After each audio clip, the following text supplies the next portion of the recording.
hello everyone. Welcome back to my YouTube channel. This is Dr. Debbie Javier. To start with, I would like to thank you for watching, for subscribing, and for sharing my videos. So thank you so much for the beautiful comments and feedbacks. These comments and feedbacks inspire me to do more useful and helpful videos.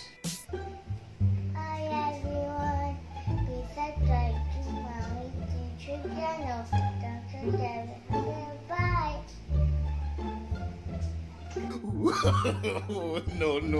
No. Hi everyone, please subscribe to my YouTube channel, Dr. Debbie Javier. Bye!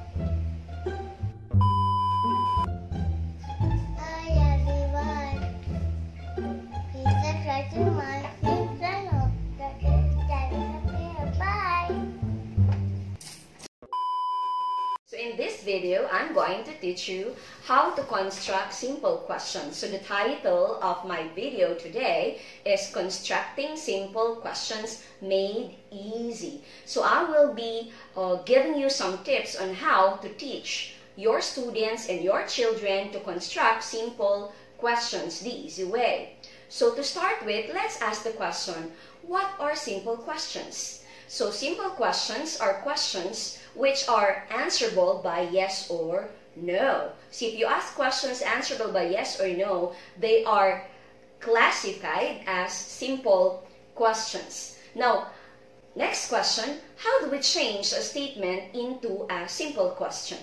So let's try to find out in this video. Stay with me. Let's try to find out how are we going to do that. So first, let me introduce to you verbs that we will be using today. So I will be using be verbs. We have the singular is and the plural are, and singular was and the plural were. So is, are for present, was and were for the past. And for the helping verbs, we will also be using do for plural subjects, does for singular, and did for both singular and plural in the past tense. Now, unboxing is a way to construct simple questions. So how are we supposed to teach our students to construct simple questions? Let's unbox it. The first one, identify the verb. They should be able to identify the verb. If they don't know the verb, then there is a problem for them to be able to construct a simple question.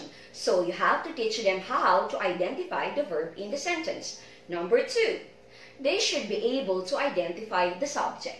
So the subject is very important for them to be able to identify. So in my previous video, I already defined what a subject is. Next we have, they should be able to apply the rules in changing a statement into question.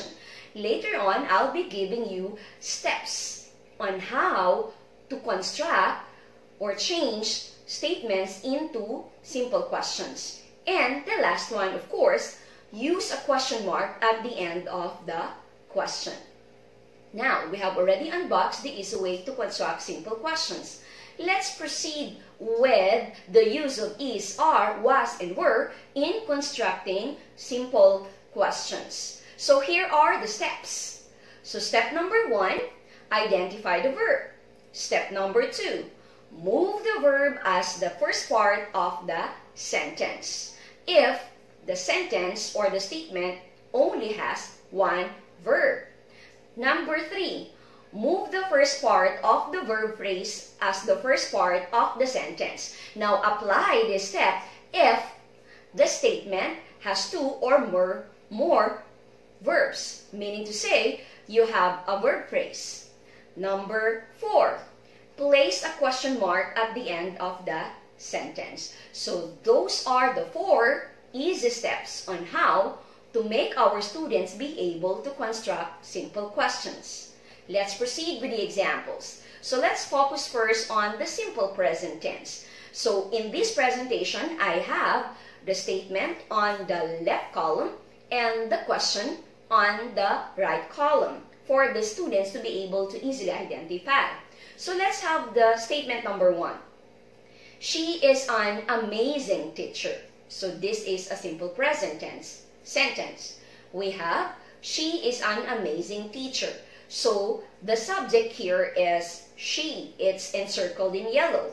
And the verb is, which is boxed in red for the students to be able to easily identify. And there is an arrow in the diagram showing that is should be moved to be the first part in the sentence. And gotcha, this is the result. Is she an amazing teacher? So we have transformed already the statement into a simple question. Next example. The students are wonderful. This time, we have to identify the verb. Are is the verb which is boxed in red, and students is the subject which is encircled in yellow. And the arrow again is trying to show you to move are, which is the verb, to be the first part of that sentence. And now we have the result. Are the students wonderful? So we have that. It's so easy. So if you are going to do it this way, then definitely the students will be able to perfectly understand how to change a statement into a simple question. Next, let's proceed with the simple past tense. So we have here a statement and then a question. So the first example, he was invited to the party. So we have there, the verb is was invited. So in the step that I told you, you only have to move the first part of the verb phrase. So in this sentence, the first part of the verb phrase is was. So the verb phrase is was invited. The first part is was. So you have to be able to move was to be the first part of the question in the simple question. So we have there, and then the subject is he, and then an arrow is being drawn for was to be moved to be the first part of that sentence. So we now have the result. When you do that, this is the result. Was he invited to the party? So you see, it's very easy. The second example, the teachers were invited for dinner. So we have there, were invited is the verb phrase. So were should be moved to be the first part of that sentence. So we now have were the teachers invited for dinner, and of course we have to end it with a question mark. I hope you got that correctly and perfectly. Next, let's move on to the next. We have, what if we have helping, how do we use helping verbs do, does, did? What if we have them? How are we going to change a statement into a simple question? So we have the steps also. Step number 1, identify the verb. Step number 2, determine the tense and the number of the verb. So of course we already know the tenses. I have already discussed that in my previous videos. And then of course when we say number, we refer to whether it is singular or plural verb.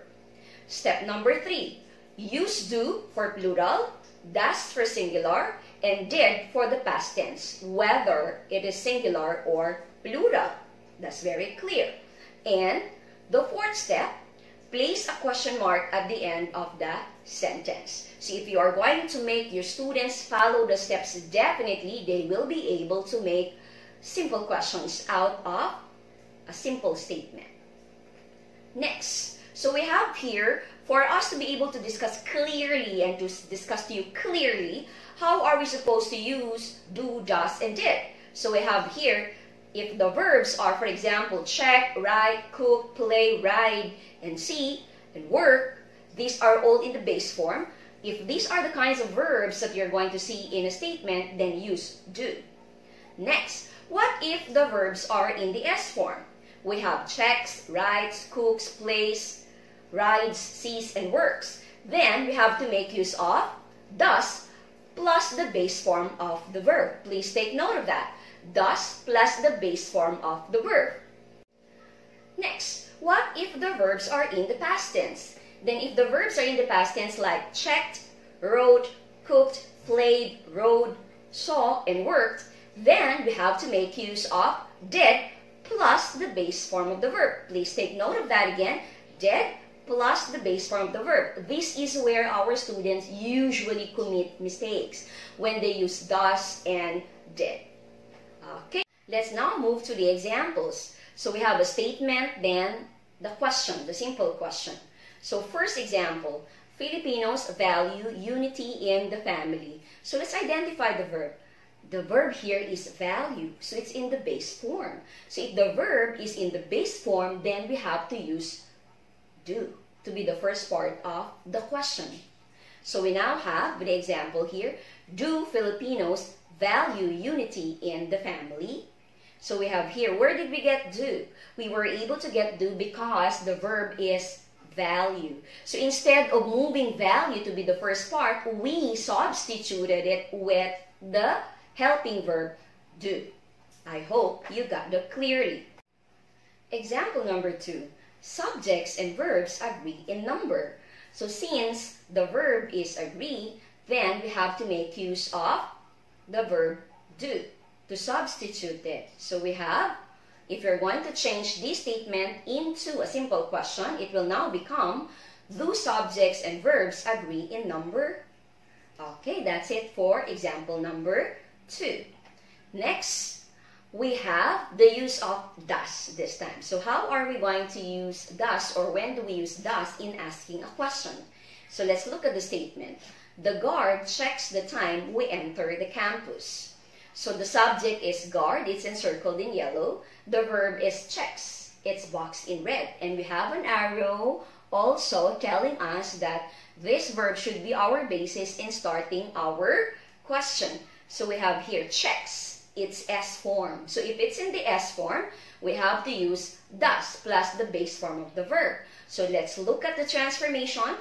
Thus the guard checked the time we enter the campus. So you see, we just substituted checks into does. So does the guard check the time we enter the campus? So we stick with the base form check since we already made use of does. That's the rule. Don't be confused. It's very simple. Second example, for does.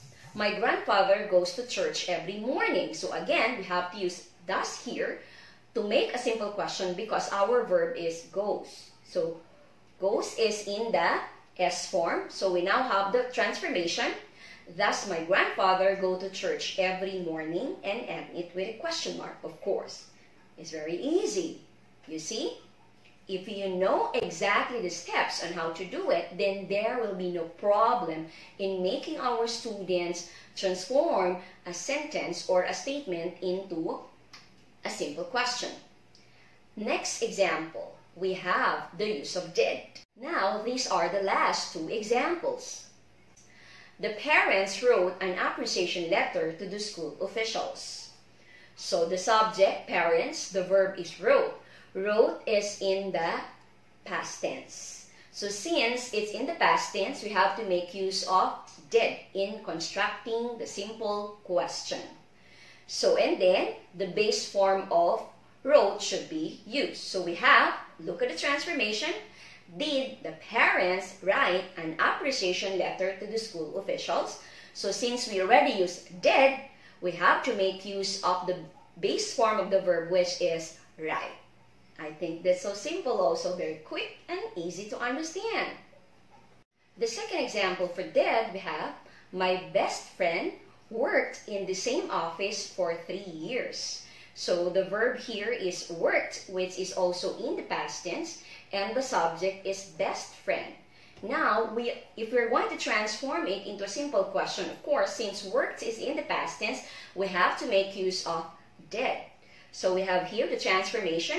Did my best friend work in the same office for 3 years? So you see, did, we made use of did, and then work, the base form of the verb. So that's it for simple questions. So what you only need to do is to apply the steps in transforming statements into simple questions, and there will be no problem. Definitely, your students and your children will be able to understand how to construct simple questions easily. For those who have inquired and think that my videos are helpful and useful, you may simply link my channel in your lessons so that your students will be able to watch my videos. It will be of big help to you also because I have already explained the lessons the easier way. It will be very helpful for you. Thank you so much for your support. So again, this is Dr. Debbie Javier. Please do not forget to subscribe and click the bell button for you to be notified every time that I have a new video. Happy teaching and always be a blessing to others. Bye!